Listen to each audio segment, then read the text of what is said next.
Background image. Background இமேஜா? Image தான் பார்த்தாச்சு, அது என்னப்பா பேக்ரவுண்ட் இமேஜ்? பேக்ரவுண்ட் இமேஜ் இருக்குங்க, வெப்சைட்டில் எல்லாம் பேக்ரவுண்ட் இமேஜ் தாங்க கொடுப்பாங்க. ஒரு இமேஜ் மேலே வர டெக்ஸ்ட்டு தாங்க பேக்ரவுண்ட் இமேஜ். இப்போ வாங்க இது எப்படி க்ரியேட் பண்ணுறது அப்படின்னு பார்க்கலாம். நீங்கள் எல்லா வெப்சைட்லையும் பார்த்துருந்தாலும் ஒரு இமேஜ் கொடுத்துட்டு அதுக்கு மேலே டெக்ஸ்ட்டு கொடுக்குறாங்களே, அதெல்லாம் எப்படி இமேஜில் எழுதி வைப்பாங்களா? அப்படிலாம் இல்லைங்க. பேக்ரவுண்ட் இமேஜ் கொடுத்துட்டு போயிடுவாங்க டிஃபால்ட்டாக. எதுக்கு இமேஜ் மேலாம் எழுதிக்கிட்டு அதுக்கு ஒரு ஆப்பை யூஸ் பண்ணிக்கிட்டு டிஃபால்ட்டாக பேக்ரவுண்ட் இமேஜை கொடுத்துட்டு ஒரு ஃபாண்ட்டை ஒன்று போட்டு விட்டு அதுக்கு மார்ஜினை கொஞ்சம் தள்ளி வச்சோம்னா வச்சுக்கோங்க, அதை இமேஜ் மேலே எழுதுன மாதிரி இருக்கும்ல, அதனால் இந்த பேக்ரவுண்ட் இமேஜை கொடுத்து விட்டுறாங்க. அதுதாங்க, வேறு எதுவும் இல்லைங்க. பேக்ரவுண்ட் இமேஜ் கொடுக்கறதுக்கும் நிறைய ஃபங்க்ஷன்ஸ் இருக்குங்க. நீங்கள் பேக்ரவுண்டு பாடிக்குள்ளே தாங்க பேக்ரவுண்ட் இமேஜ் கொடுக்க முடியும், வேறு எங்கேயும் கொடுக்க முடியாது. வேறு எங்கேயும் கொடுக்கணுனாலும் ட்ரை பண்ணி பாருங்கள், ட்ரை பண்ணி பார்க்கலாம். இப்போ நம்ம வீடியோக்கு சொல்கிற போகிறது பாடிக்குள்ளே கொடுக்கலாங்க. பேக்ரவுண்ட் இமேஜ் யூஆர்எல்குள்ளே தாங்க போடணும். அதுலேயும் ஒரு முக்கியமான விஷயம் என்னென்னாங்க, யூஆர்எல்குள்ளே கொடுக்குறீங்களேங்க, நீங்கள் எந்த இடத்துல இந்த வீடியோ இந்த ஃபைலை சேவ் பண்ணுறீங்களோ அந்த இடத்துலோட இமேஜ் இருக்கட்டுங்க. ஒரு இமேஜை அங்கே சேவ் பண்ணிக்கிட்டு அந்த இமேஜோட நேமை மட்டும் போடுங்க. இப்போ நான் எங்கே சேவ் பண்ணியிருக்கேன், டெக்ஸ்டாப்பில் தான் எனக்கு ஃபைலை சேவ் பண்ணியிருக்கேன். அதனால் அந்த ஃபைலோட நேமு 1, அது என்ன ஜேபக்கா பிஎன்ஜியா ஜேபக், இது எப்படி டிஸ்பிளே ஆகுதுன்னு இப்போ பார்க்கலாங்க. ஐயோ என்னடா நான் ஒரு இமேஜ் தானடா கொடுத்தேன், என்னடா இவ்வளோ இமேஜ் டிஸ்பிளே ஆகுது, ஐயோ போச்சு எதுவும் தப்பாக எதுவும் டிஸ்பிளே பண்ணிட்டியாடா அப்படியா அப்படின்னு கேட்காதீங்க. ஒன்றுமே இல்லைங்க, இந்த பேக்ரவுண்ட் இமேஜ் தொல்லையே தாங்க, நசை பிடிச்ச வேலை. பேக்ரவுண்ட் இமேஜ் ஒரு இமேஜ் கொடுத்தோம்னா அது ஃபுல் இதையும் எடுத்துக்கோங்க. நசன்னு எவ்வளோ இமேஜ் வந்திருக்கு பாருங்களேன். பார்த்தா ஏதோ கன்றாவியாக இருக்குது. நம்ம கொடுத்தது ஒரு இமேஜ், இது டிஸ்பிளே ஆகுது, பல இமேஜாக டிஸ்பிளே ஆகுது. ஃபுல் வித்தையும் எடுத்துக்கிட்டு கருமமாக நம்ம பல இமேஜ் டிஸ்பிளே ஆகுது. நம்ம கொடுத்தது ஒரே ஒரு பேக்ரவுண்ட் இமேஜ். அதுக்கப்புறம் எனக்கு அந்த பேராகிராஃப் பின்னாடி எனக்கு இந்த இமேஜ் வரணும். ஆனால் நம்ம பேராகிராஃப் ஒரு இமேஜ் கொடுத்ததுக்கு இங்கே பாருங்களேன், மொத்த இமேஜ் ஃபுல் வித்தையும் எடுத்துக்கிச்சு. ஃபுல் வித்தையும் எடுத்தது கச்சமுச்சான்னு இமேஜ் வரும். இப்படி தாங்க வரும். நீங்கள் நார்மலாக பேக்ரவுண்ட் இமேஜ் கொடுத்தாலே இப்படி தான் வரும்.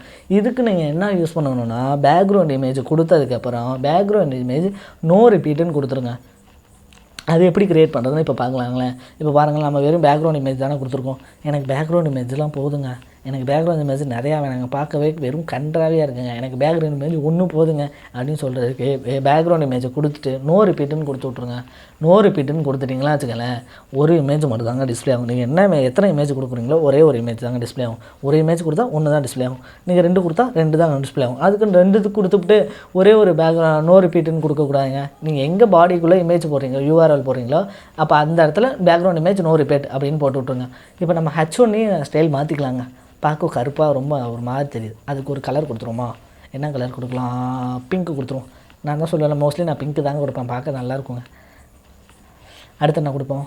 பேராகிராஃபையும் ஸ்டைல் பண்ணிடுவாங்க. வாங்களேன், பேராகிராஃபையும் ஸ்டைல் பண்ணி விட்ருவோங்க.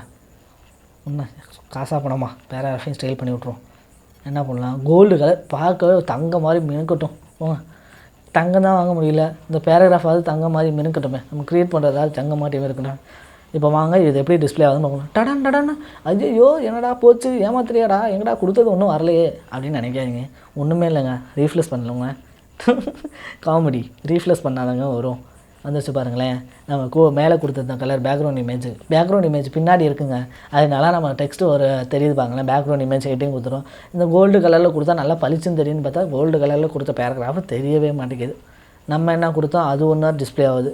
பேராகிராஃப் தெரியும்னு சொல்லி டிஸ்பிளே கொடுத்தோம், அது பார்த்திங்கன்னா இப்போ டிஸ்பிளே ஆகவும் மாட்டேங்குது. பேராகிராஃப் கோல்டு கலரில் கொடுத்துருக்கோம், கோல்டு கலரில் கொடுத்தனால அது டிஸ்பிளே ஆகிறதில்ல. இது தாங்க பேக்ரவுண்ட் இமேஜ். நீங்கள் பேக்ரவுண்ட் இமேஜ் இப்போ என்னடா சின்னோண்டாக கொடுத்துட்டு இவ்வளோ இது மேலே இப்போ டெக்ஸ்ட் எழுது. நான் கொடுத்த இமேஜ் பேக்ரவுண்ட் மட்டமான இமேஜுங்க. அதனால் இப்போ உங்களுக்கு பார்க்கத்தோன்னே புரியுறதுக்காண்டி என் லேப்டாப்பில் அது தாங்க இருந்துச்சு, அதனால் அதை கொடுத்து விட்டாங்க. நீங்கள் வேறு எதாவது இமேஜ் இருந்தால் கூட கொடுத்து பாருங்களேன், உங்களுக்கு தெளிவாக நல்லா புரியும். நல்லா புரியும் இல்லைங்க, உங்களுக்கு பார்த்தோன்னே தெரியும். ஒரு இமேஜுக்கு மேலே டெக்ஸ்ட், இந்த பேக்ரவுண்ட் இமேஜுக்கு மேலே நம்ம வேறு எதாவது கொடுத்துருந்தா கூட நல்லா இருந்திருக்குங்க. ஓகே ஃப்ரெண்ட்ஸ், இந்த வீடியோ உங்களுக்கு பிடிச்சிருந்துச்சுன்னா லைக் பண்ணுங்கள், ஷேர் பண்ணுங்கள், சப்ஸ்கிரைப் பண்ணிவிட்டு அந்த பெல் பட்டனில் ஆல்னு கிளிக் பண்ணுங்கள். CSSோட ஃபுல் கோர்ஸும் நம்ம சேனலோட ப்ளேலிஸ்ட்டில் இருக்குது. HTMLோட ஃபுல் கோர்ஸும் நம்ம சேனலோட ப்ளேலிஸ்ட்டில் இருக்குது. டிஸ்கிரிப்ஷன்லேயும் கொடுக்குறேன், நீங்கள் வாட்ச் பண்ணுங்கள். தேங்க்யூ.